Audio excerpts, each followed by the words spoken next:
म्हणणं आहे, आदरणीय एकनाथभाई शिंदे साहेबांच्या नेतृत्वाखाली काम करणाऱ्या शिवसेनेचं स्पष्ट मत आहे. महाराष्ट्रामध्ये मराठवाड्यामध्ये आम्ही जनमत तयार करू आणि इथं जी औरंगाची जी समाधी आहे, जी थडगा आहे, याचं जे उदात्तीकरण केलं जातं ते इथून माझ्या मराठवाड्यामध्ये साधू संतांचा मराठवाडा आहे, इथं लोकनायकांचा मराठवाडा आहे, क्रांतिकारांचा मराठवाडा आहे. या मराठवाड्यामध्ये आम्ही औरंगाचं थडगं ठेवणार नाहीत. ज्यांना असं वाटत असेल तर त्यांनी आपल्या घरी न्यावं, नाहीतर अरबी समुद्रामध्ये टाकून द्यावं. खुलताबादच्या नामांतराच्या बद्दल पक्षाची भूमिका काय आहे? खुलताबादचं नामांतरण झालं पाहिजे. इथल्या सगळ्या जे बाद जी म्हणून आहेत या सगळ्या शहरांचं झालं पाहिजे, कारण ही हिंदू धर्मियांची संस्कृती आहे.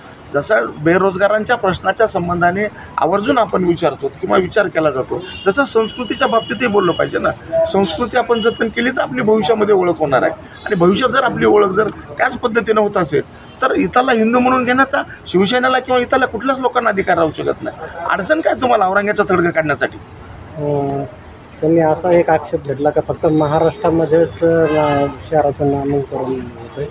त्यांनी एक उदाहरण दिलं, अहमदाबादचं नामांतर का होत नाही? सगळ्याचंच होणार आहे. अहमदाबादचं होणार आहे, जिथं बाद आहे, जिथं खान आहे, जिथं पठाण आहे, सगळीकडेच होणार आहे. मोदी आहे तर मुमकिन आहे. मोदीच्या नेतृत्वाखाली या आधुनिक भारताची वाटचाल चालू आहे, आणि या भारतामध्ये, या हिंदुस्थानामध्ये सर्व जाती धर्माचे लोक राहत असतील तर एक वेगळी क्रूर कर्म मानसिकता तुम्ही डोक्यात ठेवून तर औरंगजेबच हा आमचा बाप आहे अशी जर भूमिका घेऊन तुम्ही इतर जाती धर्माला जर तुम्ही त्रास देत असाल तर हे अन्याय होऊ शकतो. म्हणून माझं असं स्पष्ट म्हणणं आहे, एक शिवसैनिक म्हणून ज्या पद्धतीनं जिथं पद्धतीनं ही औरंगाची जी भूमिका घेऊन जी चालतात त्या लोकांना नम्रपणे माझं आव्हान आहे की औरंगाचं थडगं काढण्यासाठी तुम्हीही या, आपण सहकार्य करूत आणि थडगं काढून टाकूया.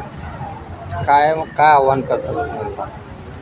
महाराष्ट्रातल्या, देशातल्या सगळ्याच हिंदू धर्मियांना आणि मुस्लिम बांधवांना सुद्धा नम्रपणे मी आवाहन करतो की औरंगजेब हा काय मुस्लिम धर्मीय हा धर्मगुरू नव्हता, हा क्रूर होता. इथले ज्या पद्धतीनं त्यांनी वागणूक केली त्यामुळे त्यांचं जे थडगं आहे हे थडगं इथून काढलं गेलं पाहिजे. आपलं नाव? मी ॲडव्होकेट वैजनाथ वाघमारे, शिवसेना समन्वयक.